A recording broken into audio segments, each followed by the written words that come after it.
Hey, what's going on, everyone, and welcome to the Deceptilab, and welcome to the weekly live stream. This your boy Freeze, and today got a couple of topics for you. I want to go over. So, as many of you know, that I went through this week and did the endurance event so that I could go get junk heap, and that was a success. And I actually did most of my damage in the first day, and so I want to tell you guys how I switched up in order to be able to do that. And I just want to talk about some of the common errors that I see just in gameplay, particularly in wars. I want to talk about that a little bit today as well. So should be a pretty good stream, just real chilled out stream. And yeah, and before we do any of that, let's get to the newsletter. And so this week's event, it is the beginning of a new saga, and the event is called All Guns Blazing. But yeah, it's week one. It's a short event. I think they did some copy and paste there on the overall points. It's not 500k, I don't believe. I think it's supposed to be 10k individual, which is typical after a large event like the endurance. So typical week one stuff for War for Cybertron, Skin Core, 2.5k 4-star shards, 7.5k 3-star shards, 30k premiums, 5 of your 500k troop XP items, and 200k a spark, and then 2 million a piece of alloy and energon. So pretty basic stuff, typical battle zones and charts. The apes did do their 4-star no dupe giveaway, and so they had the names of those 4 players in there. Congrats to them. They had some issues with the Retgar and Junk Heap 3-stars, where people didn't get their stuff when they should have been given one. They said send in a ticket, and it was confusing for a little while because at one point on Discord they said don't send a ticket. They were already tracking, but then they realized it was only a handful of players, so they had to get it specifically for those players. So that's in work. If that happened to you, make sure you send in your ticket. Season 20 of the Cyber Pass, and they got the skins this time, and so they've got Hotspot and Onslaught, the Generation 2 Onslaught as the skins this time around. I mean, they're alright. I'm kind of excited for the skins. These ones are okay. And then you can see your Season 20 Cyber Pass rewards. And then also check out your official content creators, Engineer Horace, myself, Soldier, and Sunstreaker Waza, as always. Then we got a new soccer schedule. Let me know in the chat, man, what did you think of the last soccer schedule? I know most players I talked to really enjoyed it. I thought it was great because if you got a weekend that you want to play hard, you could play hard. They're starting to go to having the events not have a limit, and I think that it's one of the ideas that I didn't come up with the idea, but I advocated it for it really hard. And the reason for that is, if you want to play, you want to play. And I got tired of every other weekend. You go on a Discord and there's a short event and be like, oh man, right on time. I got stuff going on this weekend, but I still can complete the event and get all the prizes. And then it will change because people will say, well, I need XP and, this, that, and the other. And so now you're noticing that the events themselves are getting much shorter, but if you want XP, you can go after it as much as you want. And I hope that continues to be the case because honestly, it works better that way. I actually found myself playing events for all 3 days. I'm not an event guy. I'm a war guy, and I like to come in there and do all the other aspects of the game to make my war team better. But I found myself playing more events because essentially at the end of the day that would make my war team better, but I didn't feel obligated if I wanted to do other things. And let's be honest, for me, it's NFL season. So I try to make sure that I'm not playing on Sundays. I like to just try to go do my own thing, hang out with friends. We got Sunday ticket and stuff now, man. And like we were in here this weekend, we were barbecuing, and even with the endurance event, I was done and it felt great. Nice artwork and community corner as always. Really nice there.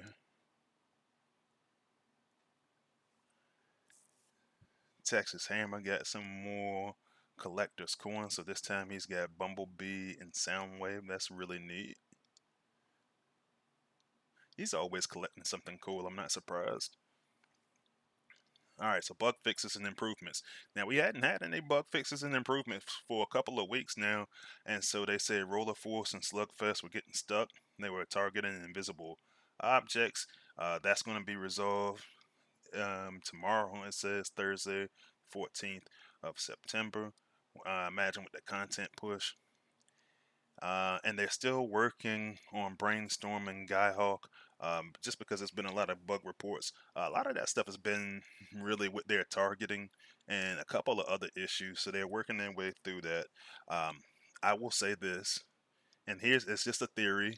Space Ape hasn't said anything like this, but there are times that I always notice the pattern that when they're coming near the end of the quarter, that seems that's when they try to push more content, and some of the stuff has a tendency to where it feels like it's somewhat rushed. For example, all at the same time, you're working on an endurance bot, you're working on a new combiner, and you're working on batch 13 all at the same time. And so I think when that happens, when they make that end of the quarter push, because let's be honest, those are things that people are going to pay money for. They're going to pay money to go get the endurance spot. You might do a little bit extra, making sure that you're getting all of the combiner spark that you need when a new combiner comes out. But it seems to be a pattern that around this time of year, that's when all those things happen. And then the bug fixes kind of take a back seat. So I feel like uh, now I feel like you got an opportunity here when you're going to be able to fix more bugs because the bugs, you're not pushing as much content. And I hope that's the case because people have been complaining about. I haven't seen people complain about Brainstorm. I've seen people complain about Skyhawk not working properly. And to be honest, if you leave a bug in a game too long, eventually what happens is people just completely stop using the bot. And I know Skyhawk is a favorite of a lot of Prime League players, particularly probably in all leagues, to be honest. But I saw the same thing happen to Slipstream when Slipstream came out in the batch, and I said, "Oh man, Slipstream's coming out." Slipstream in the air raid, and I said to myself, "I'm going for that bot." And I stood to that, but people were just like that bot had been broken for so long. People had lost confidence that that bot was still a good, effective bot. And so you have to be careful with those things, and you gotta put more priority onto these bug fixes. Now, with Topspin and Terramander, it depends on how you play, whether you even notice this or not. But the bug that they have with Topspin and Terramander has primarily been, and Stay Puft was actually the one that was talking to me about this last week when I was showing off Terramander. But is the minions get stuck if you go use that ability and they get stuck in that cloud. And so that's a big deal because let's be honest, especially in the upper leagues, a lot of people are starting to use these minions on offense and not just defense, and you don't want them to get stuck. So that's in work. We'll see how far Space 8 gets on that. But that is all the news that we got for this week. So let's go back in the lab and we'll take a look at the chat. And chat actually stopped working for me like the last like 2 minutes. You know, I was sitting there and chat with you guys and it just wouldn't let me type anything. I actually got two different chat screens up and it wouldn't let me type anything. So that's why I stopped talking so suddenly. But anyway, it looks like I'm looking at what I can see because I got my I actually got my welcome message that I always pin stuck at the top, but it looked like it was Chris Harmon that got in there first, my good friend and moderator, followed by the mercenary Terra, another good friend and fellow content creator. I know he's taking a little bit of a break right now, but still said he wanted to come and hang out with us today. So thanks for joining us. And thanks for moderating, Grim Studios. I always tell you guys, man, when we start off, it's a bunch of content creators in here. Grim Studios, great stuff, as well as Robert C4. Um, all those guys doing their thing out there. So check them out if you aren't already subscribed to them already. Let's see. We got my good buddy Lord Avix in the chat, as well as E Rods is with us again. So thanks for stopping by. Let's see. Dennis Smoke 86, another content creator and good friend. Thanks for joining us. Trying not to miss anybody. You know, we got our one core group of friends that talk a lot before the chats. I mean, before the stream actually starts. So, uh, Matt Polly says he's been finally able to catch us on a live stream. He said it's been a few months. So thanks for joining. Mead family is here with us. Thank you for joining us, as well as Jimmy Watson. So welcome. Yeah, I think I ran into you a couple times. J5000 Watts. Big Blade, another creator, actually just dropped a video just a couple minutes ago. So check it out if you guys haven't seen that already. I was preparing for stream, so I didn't get to watch it, but I'm gonna watch it after I get done with this. So thanks for hanging out with us. Let's see. Josh Worley is in here with us again. Thanks for stopping by. King Danny, thanks for stopping by. Stanley Michael Tang is with us again. Thanks for joining. And let me see if I got anybody just lurking. Now, it looks like that might be it for right now, and that's good. It's actually a pretty good crowd today. I like it. So let's go over to the battlefield and let's talk about this. And it's not a new technique, but it's something I had never considered trying in events. And that new strategy, and I'm gonna go into the actual battle. But the new strategy I was talking about is what we on the Decepticon side call the Thunder Drop. And all that is if you use Thundercracker, who is Silverbolt for you guys on the Autobot side, and you go use Growl. And you know, when you're using Growl there, I mean, and a lot of there are some people that actually use it for war purposes. But and I have done that, but I had never really considered just the way that some of the bases are designed at these levels to use Growl and Sidetrack. And this is actually the level that I have my 4-star Growl. I don't have the 5-star on my live server. Right now, I'm on my test account, but that's exactly how I got them set up. And that's probably, I think I got Thundercracker a little bit higher than I do on the live server. I think I just got him to 60 this weekend.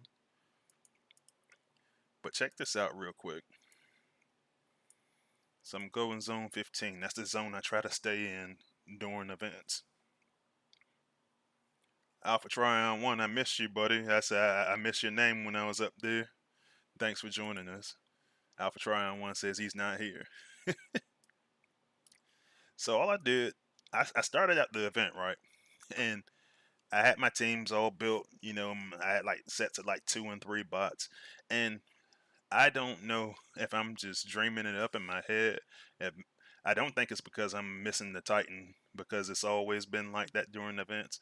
But I always feel like there's always certain days in the event that are just much harder. For me, it's usually Fridays, and I imagine it's because a lot of people had their wars and stuff like that earlier in the week, and they're still charged. And some people, they drop their charge during the events and stuff like that because they don't want to charge if they're not going to war or whatever it is. So for me, I started assessing what these bases look like, and I started seeing a lot of bases that look just like this. And so when I look at the outpost and I look at the range of Thundercracker and Silverbolt, I said to myself, shoot, man, I can reach that, and I can reach that easily. And oops, and I already dropped them. But I can reach that easily without really tripping some of those outposts. Now that's first 10 seconds there. You're gonna get some invincibility, and there are times where, like as you can see here, where Growl and Sidetrack are gonna run away. So this is why I built my team the way I did. I actually was spent most of my time during the event leveling Drag Strip. I talked about Drag Strip before, but I'll tell you a story about that in a minute. But that was my power leveler for me. So what I wound up doing in a lot of cases is I just took Ramjet and added him to the team.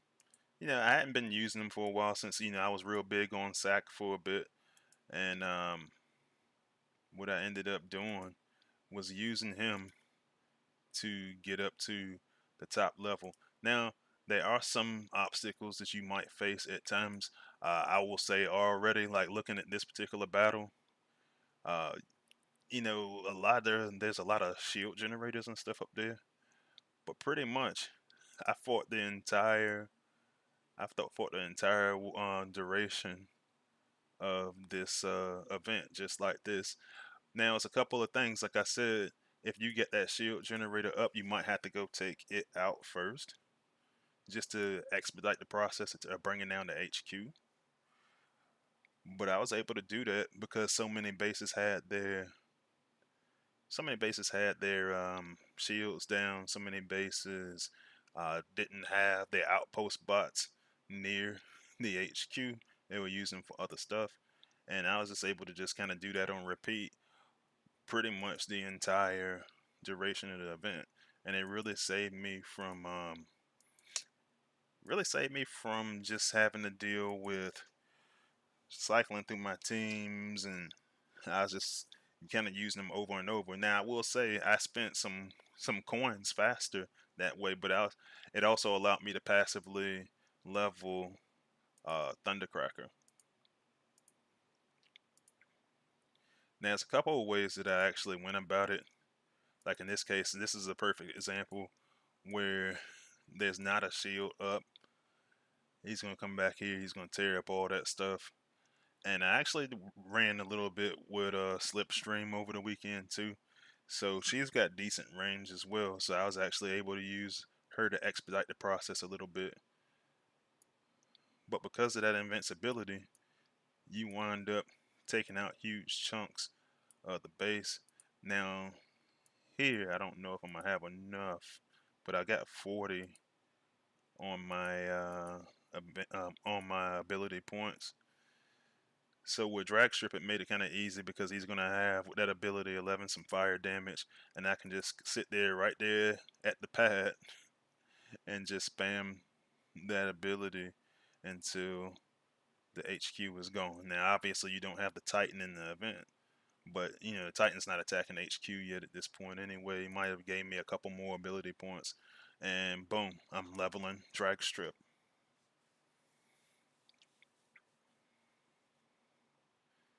And I see Big Joe joined the chat. What's going on, buddy?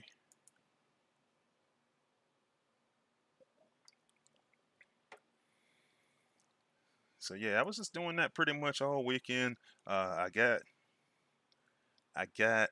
Thundercracker to 60. I was telling some of you guys earlier I want to put them in the lab, but it went much faster for me. I think I put up like 65K on the first day, if I remember correctly.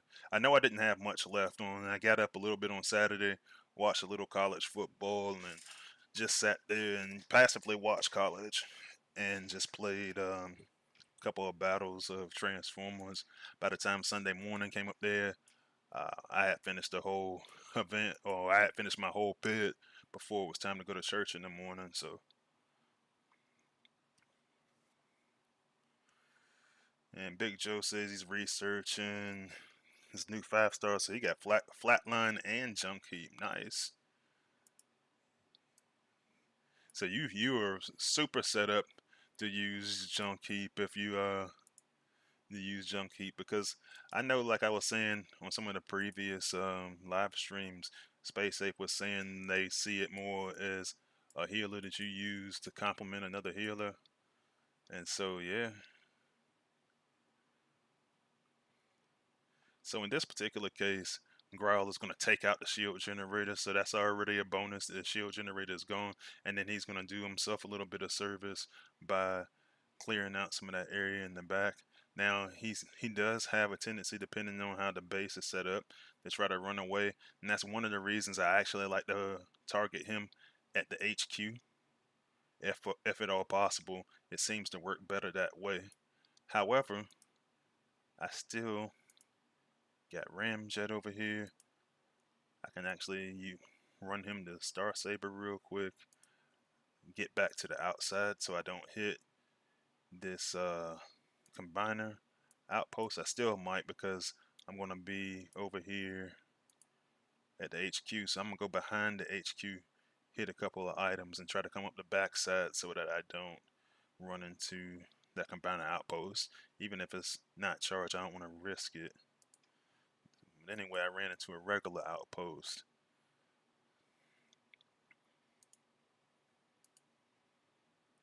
And I hope I put my vector core on this dude, and I ain't put vector on him. But then, like what I did a lot of times, I actually vectored back, and that's what allowed me to win the battle.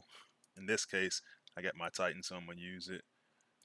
But yeah, when you actually got all your cores and stuff set up well, it works really well.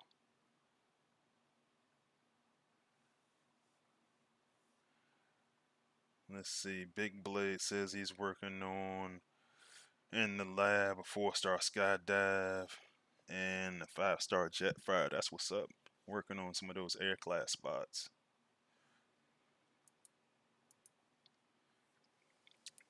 But yeah, that's what I was working on, and I just kind of did that on repeat. Uh, Obviously, it was working a lot better during the actual event, but I said I had all my power cores and everything set up.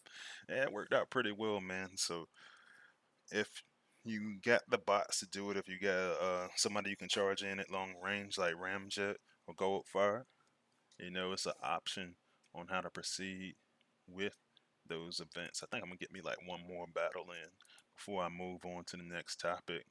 But yeah, worked out pretty good. Big Joe says, should he go for a guaranteed no, or for Scourge Blot and Scrapnel?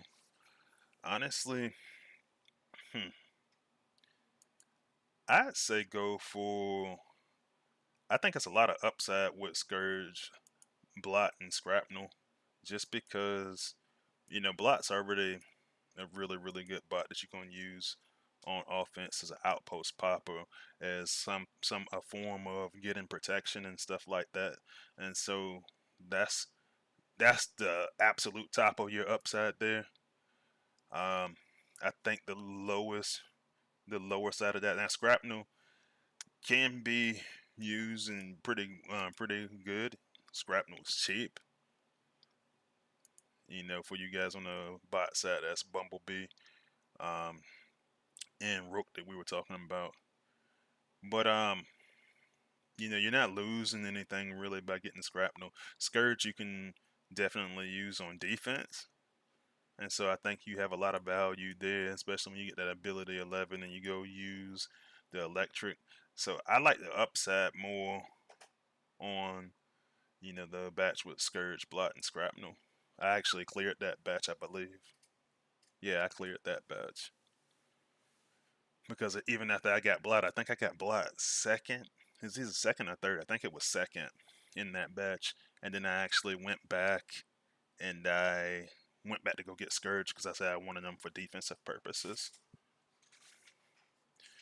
But to your point, Alpha Trion one says no, it's awesome for defense, and yeah, and that's an option that you have. I just like the upside of the other batch better.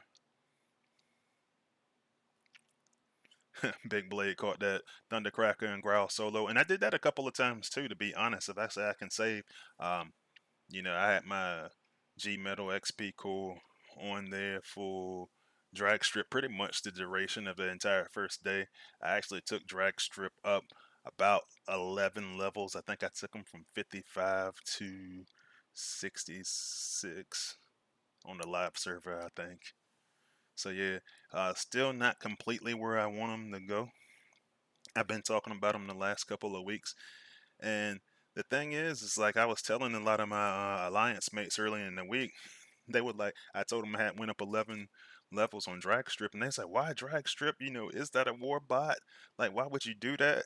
And I was like, "Shit, like, because." And I said, and this is why I say, and this is going to be actually a really good transition into talking about some of the common war mistakes I see. The reason why I say that is because, and you guys have heard me say it, drag strip and hound can go in and completely tear apart some of those some of those resource buildings. So it makes it really, really good for farming, but it also makes it really, really good for war because I'm building a team around Slipstream. So you go in there and you target those resources. Now, if I go use a bot like Terramander, I can target all the other stuff and get a real big boom um, from Slipstream that way. But for even like this ore 13 storage, that's considered a resource. You go in there, you target it. There's resource buildings and a lot of bases all around. Um, if you get late in battles with a really well designed base, you can use that combo to take out multiple resources if they're stuck in the back of the HQ. Like it's just got so much upside that like I'm surprised more people don't do it. And it was a really popular tactic for a long time, but and I know there was a lot of hype for there's a lot of hype for the Hound and Drag Strip. Um, the batch before they came out, there was a lot of hype for it. And then it just kind of just fizzled out, and I don't understand that because even in HQ18 in the current meta, he does more than enough damage to go bring those resources down and pair it with Slipstream. I would think that he would have more value now than he did then. So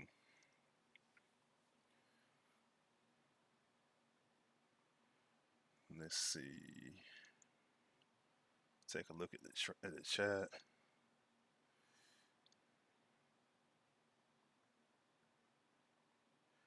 Yeah, and see, I feel you. Jimmy Watson said Hound is on his war team, and yeah, I mean, it works.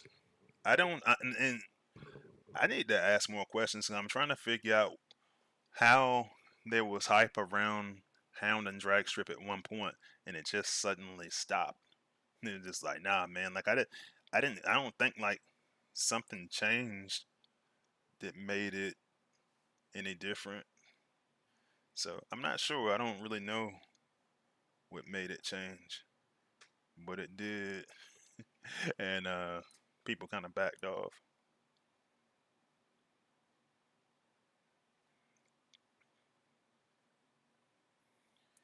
Joe Merkel talked about talking saying that his main problem right now is that Scorponok fizzles out and can't take down an HQ18. So that's actually one of the topics we're going to talk about that. So I'm going to talk about that now because we're going to transition over to some of the things. the some of the mistakes I've seen in wars lately. And this is a list that changes all the time because we have the tendencies that we have as players. But for me, this is one of the reasons why I continue to use Tripticon on offense. And the reason for that is this. His abilities, when I look at ability like Death Ray, I got him maxed out level 20. And so, you're talking about a 9k beam that's doing 3.6k, almost 3.7k beam damage to surrounding targets, right? Then when I go look at some of the abilities, and don't get me wrong, because Scorpion Knock has the stun, you're getting some of that same damage. But when you go just line by line through each one of those individual abilities,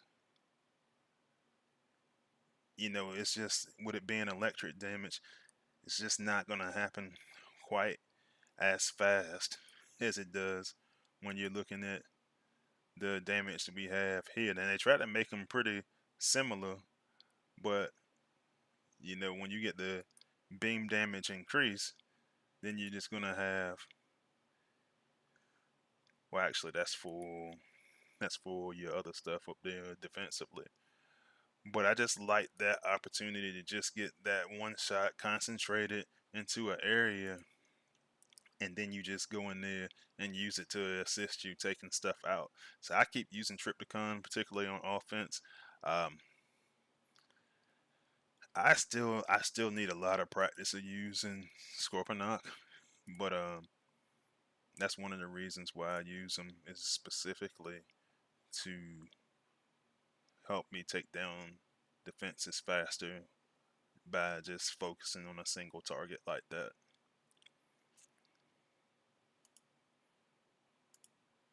And so that's one of the things that I've seen. And to be honest with you, one thing people should be doing, I feel like, is to focus on the base. Like when you're going in there in some of these attacks.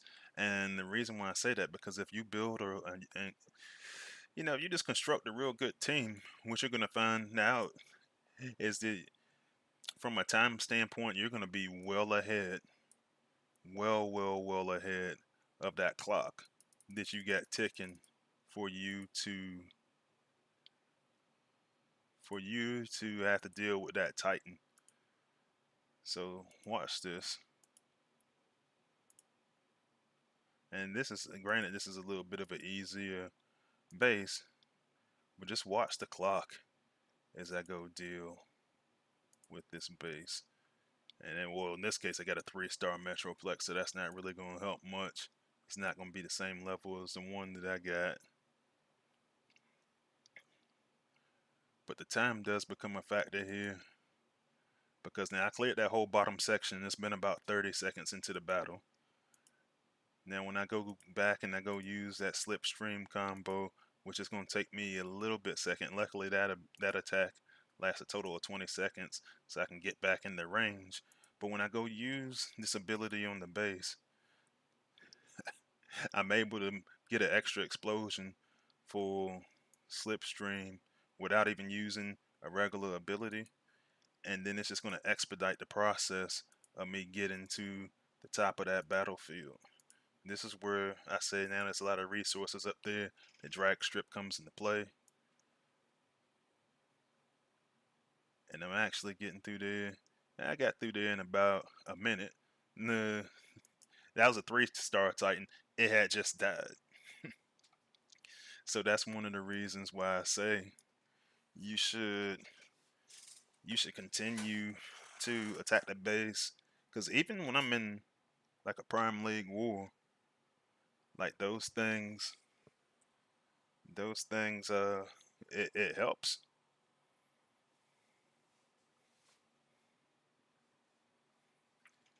Hey, my good friend Fox the Bomb and moderator and member says, "Can I zoom in?" So I'll switch screens so that you can actually see it a little bit more, because they won't actually let me zoom in any further. But a lot of that's just because of my overlays that I use to show the stream and everything in the background. So, or the chat in the background, I should say. But yeah, man. So that's one of the things that I've been looking at, and it really changed my gameplay when I got that advice was to start attacking the base. So that's what I started doing, and I saw a really quick difference because I was already attacking the base faster, and yeah, that's how it worked out. Um, Another thing I've been seeing, man, I've been seeing a lot of really bad openers, man, and a lot of people get mad at me for this, and a lot of it's coming back into the meta. But like for me, that Skull Smasher and Warpath opener that a lot of people are using, they just burn up so many ability points, and that's not the only time that I see it. Let me see if I can find one of my alliance mates while I'm talking to you that has. I think Tex might have one of the base designs that I'm talking about. But one thing I started to notice is people are starting to use they were using this design for a little bit, but let's just talk about a design that looks like this. A lot of people, especially when they see this Megatronus core in the front, they really begin to panic. Now, I know in this particular case, Tex has some stuff moved off to the side because he was probably doing some testing of his own. But if he had everything set in the place that he actually wanted it in, a lot of people's tendency is to just start throwing a bunch of ability points at the front. There's like, oh my gosh, there's Spider-Mans. Oh my gosh, there's Megatronus. But one thing I need people to realize too is that you're at the beginning of that attack. And so you're at full health. You're not facing something like that at the end of the attack. And so one of the things that you have to look at is, well, how much can I regenerate in that time period and still destroy all this stuff? So you're actually able to save a lot of ability points when they get like a little bit of stuff in the front. It's dangerous stuff in certain cases, but it's just a little bit. So what I like to do is take a look around at the build bot cores. There's no FFD or anything. So this team I'm trying to build with run amok, I would actually use. Now in this particular case, I got caught by MSM. And in this particular case, I got stunned as well, which is one of the reasons why I wanted to use. It's one of the reasons I wanted to use run amok.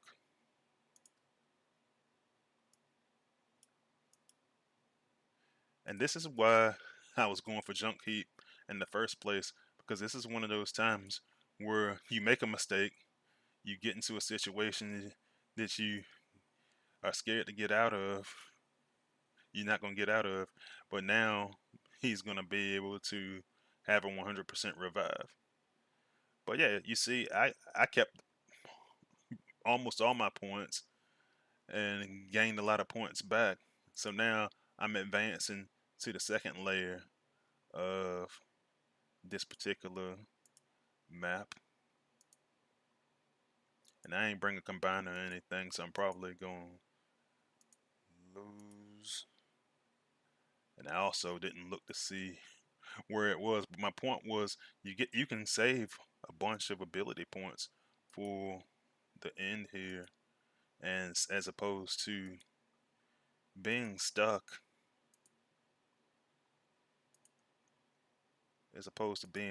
at a on the bottom and using a bunch of ability points on the bottom. I saw a base like this yesterday in one of my wars, and I saw a guy just use Octo Punch on the base like that. Like seriously, it was like 3 or 4 times, and I was like, why? Like there's not any true threat down there for you to be concerned about. And so it's just taking the time to think of some of these things that'll actually make it to where you're not burning so many points early on. And so that was kind of my point there. Let's see if I can actually finish this particular base. And I say I'm getting stuck down there on the bottom a little bit too, so that's not helping.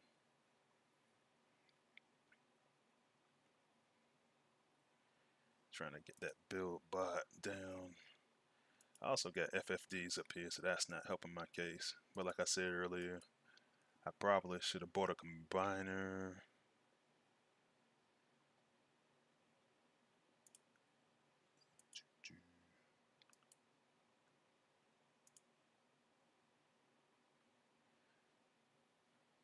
That and I let my ramjet get, my bludgeon get stuck off to one side. But I said I don't think I'm gonna win that one because I started out wrong.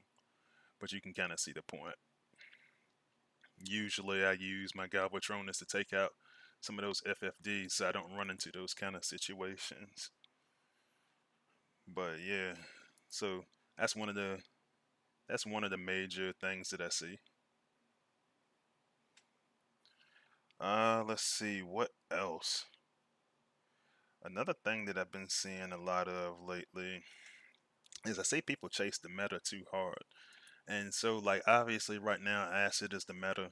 And but what I see a lot of times is when something new comes out and everybody just chases everything at one time. So and then for example, you'll have some, oh, I just lost my I just lost my game screen for a second. All right, so I'll let that boot back up. But like so realistically speaking, and this is my point of view now. I have two acid bots on my team. I have four anti-heal bots. I should say. I mean, I consider Acid Storm an acid bot, Acid Storm and Slingshot. But I have Acid Storm and I have Knockout, who are skids for you guys on the Autobot side. And I use them because I really, really like Knockout. I like that he does all the damage to walls. I like that he does all the additional damage to your to your outpost bots and minions, especially now with minions being so prevalent on defense. And to Big Blade's point down there, it's being over abused to the point that Space Ape was having a conversation with some of us in playtest. I think it was a week or two ago, and they said they were considering in future war effects reducing the amount of anti-heal a little bit as a war effect and say possibly making it around like 70% or so uh, of anti-heal. So some healing would still get through. It'll kind of be like how on defense, how the ray blockers works. How you block some but not all healing.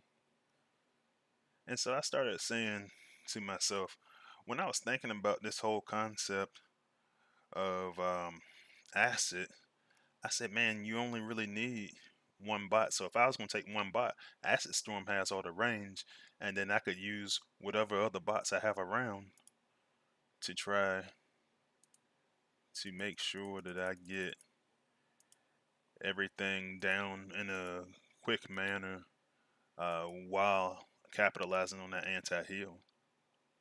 And so it became interesting just how I approached the game at that point. And I think that, like for me, because I actually like the bots on my team, a lot of people were forcing acid bots onto their team.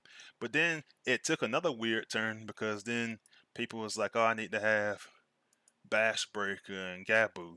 Not saying that they're bad, they are extremely good. But it's like you're trying to force this acid onto your team. Now, I do believe, like combat bot wise, that Fracas and Nightstick are by far the best combat in the game right now. So yeah, you're gonna use that. But then I started watch people use weird combos with Fracas and Nightstick just because they wanted to try to get the acid. And realistically, the acid, I think of that as more of like a burst type attack, just because it's doing that additional XP in intervals.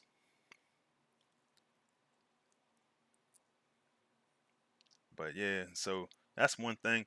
Definitely use acid. I'm not saying that at all. And this is one of the conversations that I've been having with a lot of different people this week because my last live stream, folks was like, "Oh man, you were kind of upset last." And I talked to a few a few subscribers and a few friends. They was like, "Yeah, you were mad," but I am because like we just get filtered so often into just doing everything and playing that game one way. And Acid does work. I've got two Acid bots on my team, if we're being honest. But I use them for the concept of layering out. So if I wanted to use fire, and a lot of people use fire, but a lot of people try to force fire. Like I tried the whole thing with using scavenger, rust dust for you guys on the Autobot side, and then that range for me is just so short. And I was like, yeah, I'm getting a decent combo, and that's cool, but it's just like, man, I'm trying to reach and reach and reach to try to go make contact with the things I really want to touch. Like I want to go get that Liege Maximal core. It's already bad enough that it's damage over time. It's already bad enough that I'm waiting for it. But now I find certain bases where I'm just reaching to try to get to it, and I'm not getting there. Whereas my team builds that I'm working on now is more focused on, hey, I can use these couple of bots short range. I can use these couple of bots long range, and I can have the same effect that I would as I would if I had like a when we had one shot kills back in the day. So that's one of the things I was thinking about. Let me look through my notes again. I actually put all my notes in my phone for the day. Um, so I talked about bad openers, but bad finishers. Uh, a lot of times I've seen people have fantastic openers, and then they get back here and forget about this core. And one thing you can't do, if you see that core in a battle, you're obligated to take out that core. Your team's going to destroy itself. And a lot of the players that I've been seeing that do that lately is exactly what I was just talking about. They just don't bring in the range bots that they need, or they use up all the ability points that their range bots would require, and then get taken out by the healing cluster, get taken out by the Leech Maximal core, and it just becomes a giant mess. And to be honest with you, some of those bots that have range, now I don't see Swindle used that much, but he's at 7+2. I do see Trigger Happy and Six Gun used a lot. And when you look at that cost, that's at 8+2. If you're using that on all that stuff in the front, early in the battle, and then all your ranged attackers are gone before you get to that Liege Maximal core, you've done yourself a huge disservice. And that's why I just been trying to emphasize to the guys. I was like chatting with a lot of my guys in DJD yesterday, and I told them, I was like, "Hey man, like what you're doing is you're running that." And I didn't count their ability points, but it's like, and it was just this one base. So like my teammates are very, very, very good players, and I was actually kind of shocked at some of the points that we did drop because, like, honestly, a lot of those guys are much better than I am, and it's just having a moment.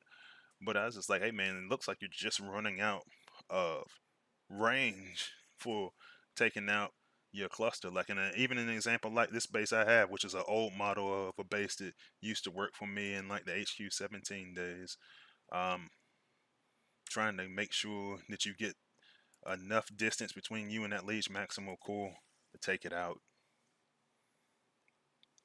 Big Blade's doing a little bit of dropping a little bit of knowledge down there, saying the Skywarp is 4+3, Leozak is 5+2, Viper is 4+2, and that's one of the reasons why. And I need to try to finish that the rest of this week. I just been stupid busy with work stuff, and then last week, I try to work on my content and batch create content like every other week, just because that's when I have my children in the house, and I want to devote my attention to them the majority of the week that they're here.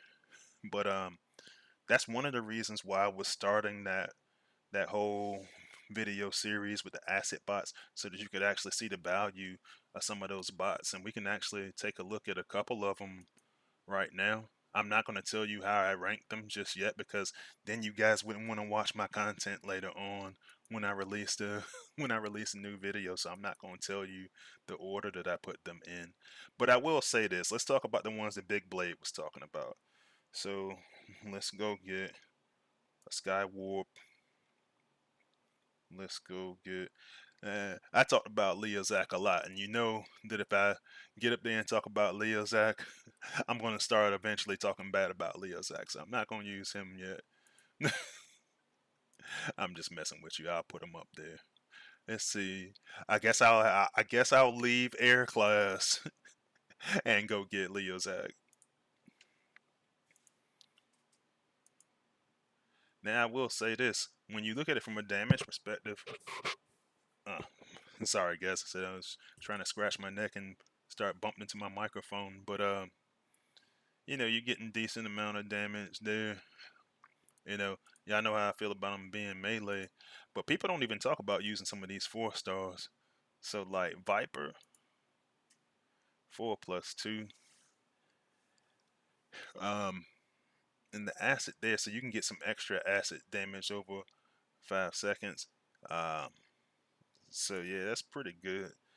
But I have to say, I was actually really impressed when I was making my videos or getting my strategy together for my videos on the acid bots when I did look at Skywarp. And it's because Skywarp does a lot of damage as a 4 star. I mean, he does. This is a maxed out level 70 version with a ability 11, which is already a plus that he already has an ability 11. But 9.4k is a 4 star. Like, this is right in that range where we say, oh, okay, this bot's pretty good. Now we're starting to creep up into some bots that got like 11 and 12k and stuff like that. But I'd say that around that 9k range, that's the starting point of where you say, I might have a potential war usable bot. Um, and that's a 10-second ability, so the anti heal is gonna be there for a bit. It moves locations if the particular target is destroyed. It spreads, and you get additional damage. Some splash damage there, and he's got a G1, which restores some of his health. And he got a G1. One thing I like about his G1, like actually that protection is really good. Um, 74%. I can't recall seeing protection quite that high from a core. You guys in the chat, you can correct me if I'm wrong if there's something that's higher than that for G1 core. But from the laser turrets and the beam lasers, it's not protecting you from everything, but it's protecting you from something.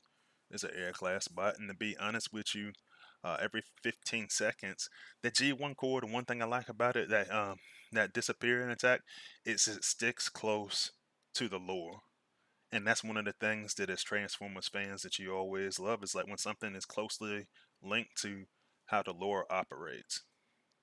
So I say this, and I will say this again when it gets closer to time for looking at votes. I'm not saying that Skywarp is wholeheartedly going to get my vote, but I will say, for those of you on the Decepticon side, it's worth taking a look.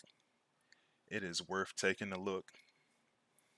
Uh, it's pretty good, man. And when I get to that point in my Asset Bot video series, you'll get to see exactly how good he is. So, if you don't know for yourself already, let's take a look in the chat and see what guys are talking about. So Big Blade says a bug with Scatter Shot and Leozak having their abilities at 8 seconds instead of 10. I heard a little bit about that. I hadn't had a chance to look at it really hard myself. I'll probably take a look at it tomorrow, to be honest. Um, I will say this. There was a point in time where I was looking at all of the healing on defensive side, and it really, so I can't think of what that program is called. I think it's called Legacy that the apes use. But they were actually able to look it up in Legacy, if that's what it's called. We'll call it Legacy. They're able to look it up in there, and they can actually monitor the timing of some of the stuff. So sometimes things that look like they are short on time. Sometimes they actually aren't. Sometimes that's the animation. Case in point, there was a point in time after they changed the ability 11. that knockout and skids were still doing 10 seconds of damage as what happened with the change, but visually they were doing 5 seconds, and the people were saying, "Oh man, it's still stuck on 5 seconds." No, look at the numbers; it's still doing the damage. So there's some weird stuff up there. I do believe that it's bugged. Um, it's just like how exactly is it bugged, and Space Ape will probably fix it at some point. I think they're in that season right now when they're gonna work on fixing bugs. Chris Harmon agrees, says he been pushing for Skywarp. He does the most acid damage. And yeah, so when you look at it from a damage perspective, that's always awesome. But I mean, overall, it's just a really nice acid ability. I mean, it's got a splash damage. It's got, you know, it can move around to different targets a little bit. And you can affect a couple of other targets. It's a good, solid ability, man. And he's got he's got pretty solid range. So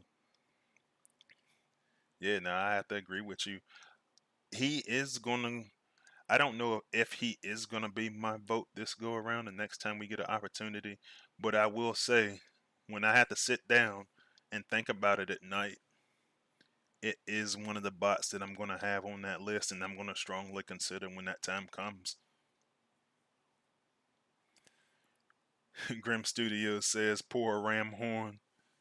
Wish he was better." Yeah, I wish he was better too. And the thing is, Ramhorn, and if you guys saw my video about that, and definitely check it out. But Ramhorn he's a really fun bot, man. That's what kills me about it. He just needs a little something extra to make him usable in all levels of the game. He's so much fun to play with. The combinations that you can use with him are, and I only use like two combinations in my video, and I had people in the comments say, "Hey, you should try this and that," and I was like, "Yeah, you know what?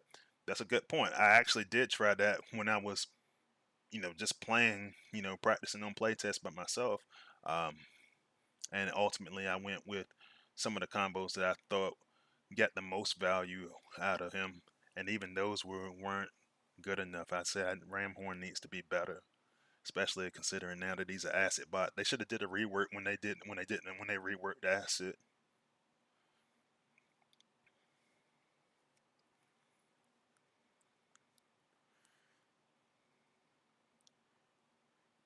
Mm-mm-mm. Candyman, uh, I didn't even notice you had stepped in there, bro. But like, yeah, he's saying not having a 5-star Skywarp this stage of the game is criminal. And one thing we got to think about also, and give me a second, I want to go through my notes. But one thing that I've been talking to people about lately is you have to be careful with how they split up some of these bots. And there goes Deceptidog. But shoot, man, I'm just gonna let them bark. I'm almost done anyway. But they should. One of the reasons they could make a push for Skywarp and Skydive is that when I look at a lot of these bots, some of the bots on the Autobot side are fire, and some of the ones on the Decepticon side are acid. And to be honest with you, that needs to be reworked and needs to be readdressed because it's just not fair. And this is one of the things that I've advocated for a lot in playtest, and I was like, look, anytime you make an elemental ability, I said you have to make them identical to each other. You can't have these major differences between them. Now, in this case, one of the reasons why you could push it is because they are both acid. But what you don't want to do is give the Decepticons an acid bot and give the Autobots a fire bot. And so that's going to eliminate a couple of bots from possibly becoming 5 stars, I would imagine.